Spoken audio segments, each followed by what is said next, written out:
कोई जवाब नहीं बन रहा।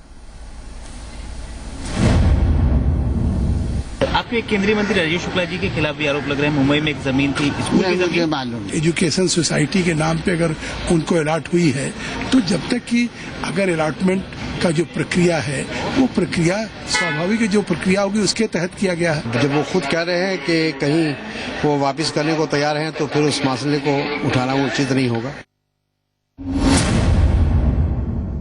नहीं, वास्तव में देखा जाए तो इस तरह की कोई भी जो डिस्क्रिशनरी अलॉटमेंट है उसका कोई न कोई औचित्य होना चाहिए। अगर बिना औचित्य के कोई लाभ लिया गया है तो गलत है। देखिए, कांग्रेस पार्टी देश की जनता के लिए काम नहीं करती है। एक तो अपने परिवार के लिए काम करती है या अपने सांसदों के लिए, एमएलए के लिए, मंत्रियों के लिए और उनके परिवार के लिए काम करते साबित हो गया है। अब देखिए, राजू शुक्ला जी महाराष्ट्र से एमपी बनने के बाद में अब महाराष्ट्र को कुछ सेवा देना है, महाराष्ट्र के लिए कुछ काम करना है, वो नहीं किया उन्होंने।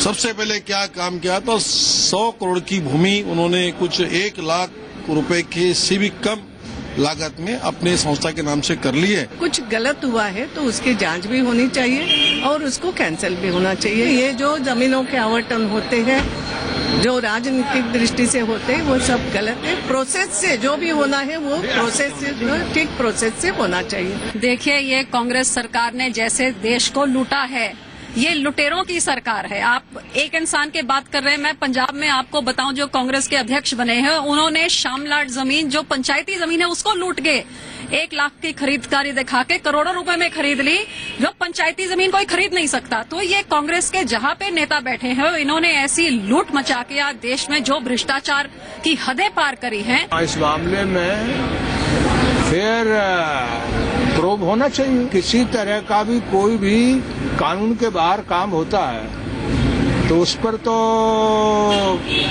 कानूनन जो है वो कार्रवाई होना चाहिए। अब हम अपने जो सदन के माननीय सदस्य हैं उनके आचरण, उन गरिमा के बारे में कोई कमेंट नहीं करते। मूल रूप से लाभ संसद सदस्यों को नहीं लेना चाहिए, ये हमारी मान्यता रहती है।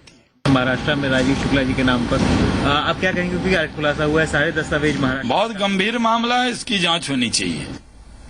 तो दिल्ली की संसद के बाहर तो सांसद प्रतिक्रिया दे ही रहे हैं, वहीं महाराष्ट्र में भी इस घोटाले पर सियासी हलकों में तीखी प्रतिक्रिया देखने को मिली है। हालांकि मुख्यमंत्री पर इसका कोई जवाब नहीं था, जबकि बीजेपी इस मामले में कड़ी कार्रवाई की मांग कर रही है। देखिए, अब ये नहीं, आज का मौका कौन सा है देखिए। नहीं, राजू शुक्ला को सरकार ने जो कौड़ी के दाम पे सरकारी जमीन दी वो फैसला गलत है, सत्ता का दुरुपयोग है और इस सत्ता के दुरुपयोग के खिलाफ हम आने वाले विधानसभा सत्र में आवाज उठाएंगे और सरकार को ये जमीन वापस लेने के लिए मजबूर करें। मात्र 98,000 में 100 करोड़ की जमीन सरकार उसको देती है तो ये देने वाली सरकार भी करप्ट है, लेने वाला भी करप्ट राजीव शुक्ला जी है और उसको समर्थन देने वाली कांग्रेस हाईकमांड भी करप्ट है। और इसलिए आने वाले नागपुर सेशन में हम मुख्यमंत्री चौहान साहब को टारगेट करेंगे कि उन्होंने ये जमीन वापस राज्य सरकार को लेनी चाहिए। ये किसी को भी हड़प करनी, ये किसी की बपौती नहीं है। जिन स्कूलों को जगह सरकार ने दी है उसी पॉलिसी के तहत पैसा वसूला है। ऐसा नहीं कि राजू शुक्ला के लिए कोई अलग पॉलिसी बनाई गई। बहुत सारी संस्थाएं हैं जिनको उसी पॉलिसी के तहत जमीनें दी गई। आज वहाँ स्कूल है, हजारों लाखों बच्चे पढ़ते हैं। हमें लगता है कि इसमें अगर पॉलिसी के खिलाफ कुछ हो तो निश्चित रूप से कार्रवाई होनी चाहिए। तो नेताओं के आगे ब्यूरोक्रेट्स किस तरह घुटने टेक देते हैं, इसकी मिसाल राजीव शुक्ला की कंपनी को जमीन आवंटन के मामले में साफ दिखाई देती है। गरीबों के स्कूल की जमीन को राजीव शुक्ला की कंपनी से जुड़े ट्रस्ट को मिट्टियों के मोल दे दिया गया। इस मामले में बीएमसी के कमिश्नर से लेकर माडा सीईओ, वन विभाग के अधिकारी और कलेक्टर तक किसी ने भी ये नहीं पूछा कि आखिर गरीबों के स्कूल की जमीन को किस नियम के तहत एक कॉर्पोरेट ट्रस्ट को दिया जा रहा है। माया नगरी को अंधेर नगरी भी कहा जाए तो गलत नहीं होगा। एक और बिल्डर की गलती पर वर्ली की इस कैंपाकोला सोसाइटी में बीएमसी ने लोगों के घर उजाड़ने की तैयारी कर ली है। वहीं महाराष्ट्र सरकार ने गरीबों के लिए म्युनिसिपल स्कूल बनाने की तय जमीन को राजीव शुक्ला से जुड़े एक कॉर्पोरेट ट्रस्ट को माटी के मोल दे दिया। सवाल ये है कि गरीबों के स्कूल की जमीन जब कॉर्पोरेट ट्रस्ट को दी जा रही थी तो किसी भी अधिकारी या उससे जुड़े मंत्रालय के मंत्री ने कोई सवाल क्यों खड़ा नहीं किया। आम जनता की कमाई का हर मुमकिन जुगाड़ खोजने वाले राजस्व और वित्त विभाग के अधिकारी अरबों की जमीन को 1976 के भाव से भी चौथाई कीमत पर देने के फैसले पर चुप रहे। किसी ने क्यों नहीं पूछा कि किन नियमों के आधार पर 2008 में किसी जमीन का आवंटन 1976 के सरकारी रेट के चौथाई भाव पर हुआ। अगर यही जमीन राज्य सरकार बाजार भाव पर बेचती तो क्या सरकारी खजानों में अरबों रुपए नहीं आते, जिनसे गरीबों के लिए एक तो क्या दसियों स्कूल बन जाते। सवाल ये है कि जरा सी बात पर आम लोगों के लिए बनने वाले हाउसिंग प्रोजेक्ट में अड़ंगा लगाने वाले वन और शहरी विकास विभाग के अधिकारियों ने जमीन लौटाने पर तत्कालीन मुख्यमंत्री के सामने मुंह क्यों नहीं खोला। किसी और की गलती पर लोगों के घर से बेदखल करने वाले बीएमसी अधिकारियों को भी इस मामले में सांप क्यों सूंघ गया। स्कूल एजुकेशन विभाग के अधिकारियों ने भी जुबान क्यों बंद रखी। क्यों नहीं पूछा कि गरीबों के स्कूल की जमीन पर इंटरनेशनल स्कूल बनेगा तो उसमें भला गरीबों का कितना फायदा होगा। क्या नेता देश में आपसी सांठगांठ से ही गरीबों के हक इसी तरह मारते रहेंगे। क्या सत्ता में बैठा कोई मंत्री निजी साम्राज्य बढ़ाने के लिए सरकारी जमीन को ऐसे ही हथियाता रहेगा। कुमार कार्तिकेय, जी मीडिया, मुंबई। इस पूरे मुद्दे पर हमारे साथ बातचीत के लिए मुंबई से कुमार कार्तिकेय जुड़ गए और साथ साथ उज्जवल जुड़ गए हैं दिल्ली से। कार्तिकेय, आपने ये पूरा खुलासा किया। अब किस तरह की आपने ये भी दिखाया कि किस तरह से आपने जब नेताओं से बात की तो उनका क्या रिएक्शन आया। इसके अलावा क्या आपकी किसी से बात हो पाई है और अब तक इस पूरे मामले पर मुख्यमंत्री चुप क्यों है। मुख्यमंत्री की चुप्पी, साथ ही महाराष्ट्र सरकार के मंत्रियों की चुप्पी ये बात बताती है कि उन पर किसी न किसी तरीके का प्रेशर है कांग्रेस के आला कमान का, केंद्रीय नेतृत्व का, जिसके कारण वो मुंह नहीं खोल रहे हैं। हालांकि सब ये बात मानते हैं कैमरे के पीछे कि किसी तरीके की गड़बड़ हुई है और काफी बड़ी गड़बड़ हुई है, क्योंकि ये स्कूल, ये जो जमीन थी केवल स्कूल की नहीं थी। जो हमने आपको पेपर देखा है, दस्तावेज, उसमें खास तौर से लिखा है कि म्युनिसिपल प्राइमरी स्कूल की जमीन थी। यानी यहाँ पर जो महानगर पालिका है, बृहन मुंबई महानगर पालिका, उसको स्कूल बनाना था, न कि किसी प्राइवेट निजी शिक्षण संस्था को। निश्चित रूप से यहाँ पर बहुत बड़ा घोटाला हुआ है। सीएम ने भी आज बात नहीं की। जब हम बीएमसी कमिश्नर से मिले, उन्होंने कहा कि ये सरकार ने फैसला लिया था कि जमीन दे दी जाए, तो अब हम लोग ये नहीं कह सकते हैं कि बीएमसी वहाँ पर स्कूल वापस बनाना चाहेगी और वो जमीन उसको मिलना चाहिए। निश्चित रूप से वो भी दबाव में है, कोई भी बात नहीं कर रहा।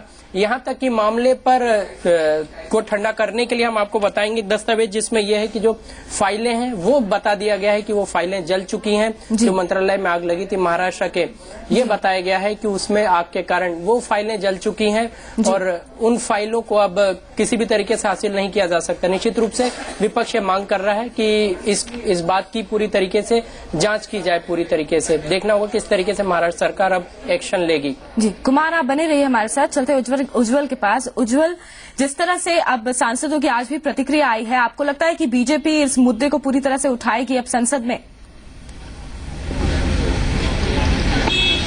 देखिए, कल तक तो कुछ उनमें भ्रम लग रहा था कि इस मुद्दे में वो हाथ डालें या नहीं डालें, लेकिन कल हमारे चैनल पर जिस ढंग से इस पूरे मामले को एक्सपोज किया गया, तो आज दिन भर मेरी सांसदों से बातचीत होती रही है और कई उनके स्टेटमेंट्स को हमने कैमरों पर भी कैद किया।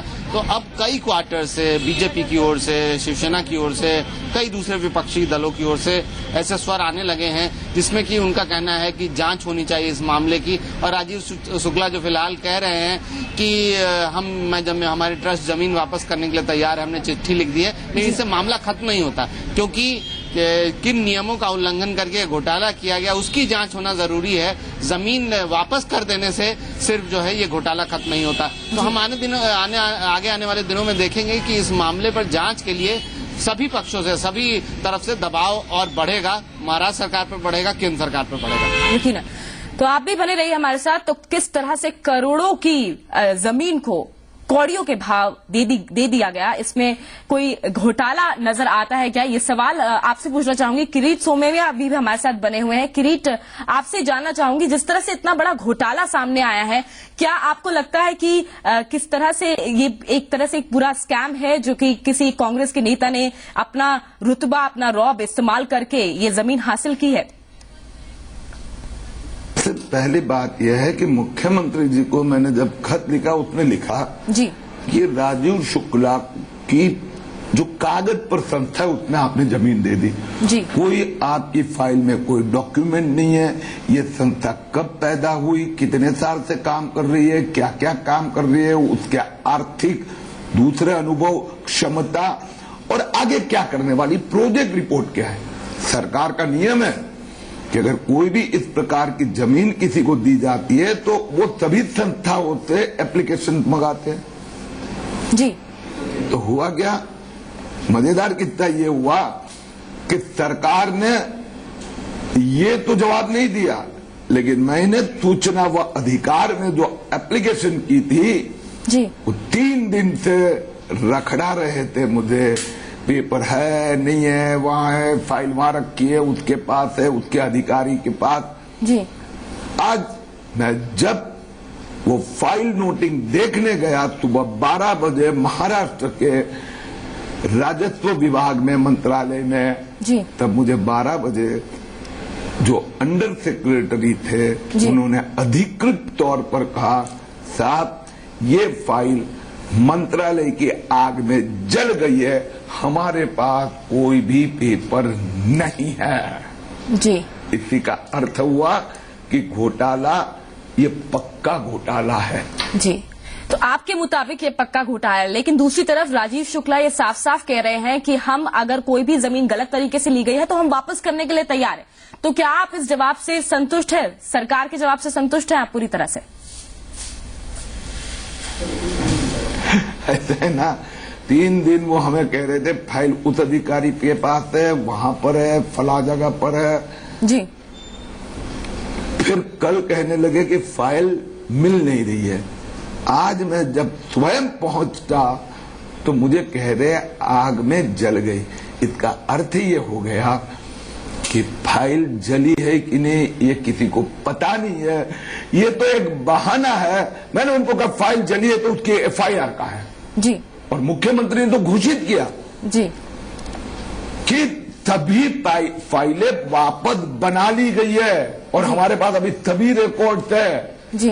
तो या तो मुख्यमंत्री झूठ बोल रहे हैं या अधिकारी झूठ बोल रहा है। फाइल अगर वापस बन गई है तो वो बताओ जी। और अगर जल गई थी तो FIR में यह फाइल जल गई थी या अभी तक क्यों नहीं लिखा है जी। तो आपके मुताबिक आप इस मामले के पूरे तह तक गए हैं, आपने सब कुछ पता किया, आप ये भी दावा कर रहे हैं कि ये पूरी तरह से घोटाला है। अब एक बात बताइए, इस मामले में आप क्या लगता है बीजेपी का अगला कदम अब क्या होगा? भारतीय जनता पार्टी यह विषय संसद में, विधानसभा अधिवेशन में और जो भी हमें प्लेटफॉर्म उपलब्ध है जी। मंत्रालय के अधिकारी झूठ बोल रहे हैं, फाइल गायब कर दी गई, अब बोल रहे हैं आग में जल गई, तो मैं क्रिमिनल कंप्लेंट फाइल करूंगा, FIR दर्ज करवाऊंगा, मेट्रोपॉलिटन मजिस्ट्रेट की केस में दावा दाखिल करूंगा, हम लोकायुक्त में जाएंगे।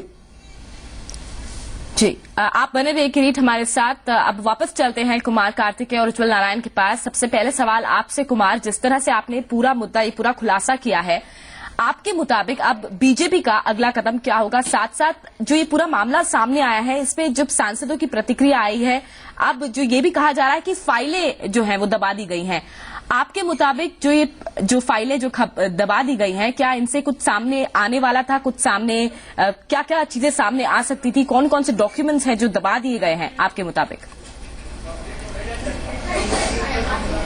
देखिए, आपने जो पहली बात पूछी उसको बताता हूँ। बीजेपी की स्ट्रेटेजी क्या रहेगी? बीजेपी की स्ट्रेटेजी 2 तरीके से रहेगी। एक तो महाराष्ट्र विधानसभा का शीतकालीन सत्र शुरू होने वाला है जी। वहां पर हमारी जो नेता प्रतिपक्ष हैं विनोद तावड़े, उनसे बात हुई। उन्होंने कहा कि पूरे जोर शोर से न केवल बीजेपी बल्कि पूरा विपक्ष इस मामले को उठाएगा और मुख्यमंत्री से जवाब मांगेगा, क्योंकि वह सदन में जवाब देने से इनकार नहीं कर सकते।